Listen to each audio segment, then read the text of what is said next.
normal dëkk bu normal di tiitaroo démocratie jàpp naa ni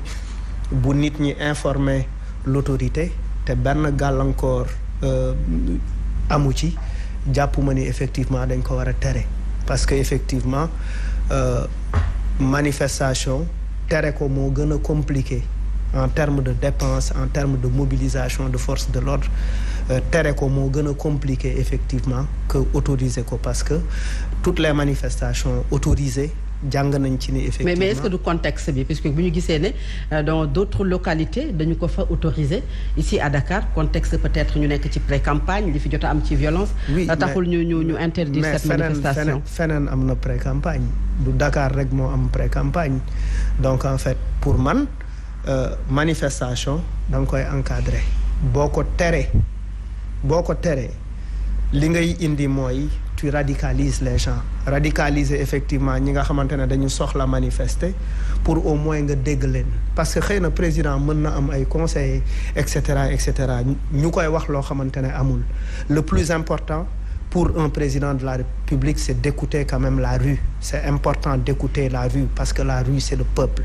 d'écouter ñi nga xamante ne bokkuñu ci yow bokkuñu ak yow gis-gis dafay baax effectivement pour information président dafay baax effectivement ci li nga xamante ne moo lay permettre nga mën a dawal li nga bëgg a dawal mais bu fekkee à chaque fois que les gens ont besoin de marcher wala les gens ont besoin de se retrouver pour effectivement wax li leen naqari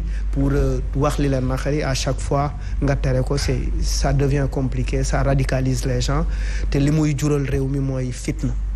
Alors Babacar souvent motif yi nga xamante ne moom la ñuy joxe pour interdire manifestation yi nga xam ne dañu koy bëgg a amal fii ci réew mi ndax jàpp nga ne ay motifs yu valable la. waaw déjà sur le principe je pense que en tant que un droit de l'homme koo xam ne day xeex ci mbirum ak yelleef donc tey bi ñu yéegee information bi et puis comme ni ko Malal waxee à travers la presse que manifestation bi nga xam ni waa Y'en a marre dañ ko bëggoon amul suba dañ ko aaye donc loolu c'est quelque chose qu'il faut vraiment regretter et dénoncer dans un état de droit je pense que ni fi ñu toll nii le droit de marche dafa nekk un droit fondamental et puis déjà sax xam naa peut-être après dinañ ci gën a xuus ak le professeur Ngouda c'est-à-dire dañu nekk sax ci régime déclaratif c'est-à-dire il suffit de faire la déclaration wax préfet bi ban itinéraire nga bëgg a jël ban heure lay commencer donc après ñu encadrer ko donc man moment bi ñu toll nii ci suñu démocratie moment bi ñu toll nii ci suñu réew c'est-à-dire dafay xaw a gauche ay nit bëgg a jóg doxu ñaxtu pour génne li nga xam ne tey moom moo nekk ci ñoom ñu leen koy aaye donc loolu je pense que ni dafa nekk loo xam il faut vraiment le dénoncer surtout que ñu nekk ci réew moo xam ne ñun nous avons assez de forces de l'ordre c'est-à-dire am na ay jurisprudence yu bëri yoo xam ni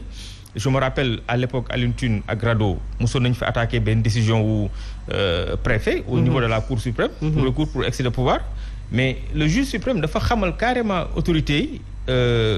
les autorités compétentes ne leen yéen a war a jël ay mesures yéen a war a jël c'est-à-dire taxaw ne manifestation bi am parce que dafay am risque de trouble à l'ordre public loolu mënul nekk motif boo xam ne mën nañ ko mettre sur la table parce que à plusieurs reprises le juge suprême dafa recadrer les autorités compétentes administratives xamal ne leen yéen vous avez assez de forces de l'ordre en tout cas débrouillez-vous pour que ngeen mettre sur la table les moyens qu'il faut pour que manifestation yi ñu mën ko amal donc aujourd'hui je pense que ni ñun suñu réew encore une fois de plus nous avons assez de forces de l'ordre xam nga da ngay gis parfois yenn mission yi am ci sous-région bi même au niveau international la police sénégalaise la gendarmerie sénégalaise le plus souvent elles sont sollicitées donc nous avons assez de forces de l'ordre mais également ñu am forces de l'ordre yoo xam ni elles sont très très très bien formées pour encadrer toutes sortes de manifestations tey li ma la wax manifestation nga encadrer ko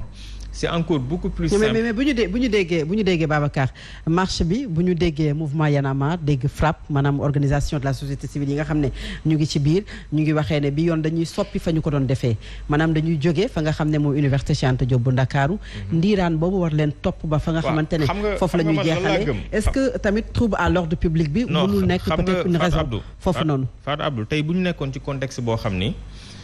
mu leer na ma ni man suñu police ak suñu gendarmerie amuñu les moyens pour pouvoir encadrer foule boobu je serai le premier à se conformer ak décision bi mais man je sais que présentement nous avons assez de forces de l'ordre ba pare amuñu n'importe quel type de force de l'ordre dañu am policiers yoo xam ne ak gendarmes yoo xam ne ils sont très bien formés très bien encadrés pour que toutes sortes de manifestations bu fi mënti am ñu mën ko encadrer et encore une fois de plus c'est-à-dire tey nga aaye manifestation bi tey ñee bu ñu braqué woo mais ce qui est sûr et certain demain lii wóor te wóor mooy di nga gis ñu jalonné piste itinéraire boobu ak ay forces de l'ordre donc je pense que aujourd'hui nous sommes dans une démocratie et parfois ñi nga xam tey ñoom ñooy conseiller le président de la République je pense que ni il faudrait que ñoom également ñuy jox le président les bonnes informations nous avons une jeunesse boo xam ni j'en suis sûr et certain boo leen mettre à l'épreuve parce que tey encore une fois de plus ñi nga xam tey ñoom ñoo war a dem defi manifestation mais tey nga autoriser leen manifestation bi ils vont faire de telle sorte que dinañ bëgg kenn bañ leen yay dinañ bëgg def manifestation bi mu jaar yoon heure bi nga xamante moom la ñu autorisé bu jeexee ñu ñibbiwaat parce que duñ bëgg ëllëg ñu ni voilà autorisé nañu manifestation bi il y a eu débordement donc je pense que encore une fois de plus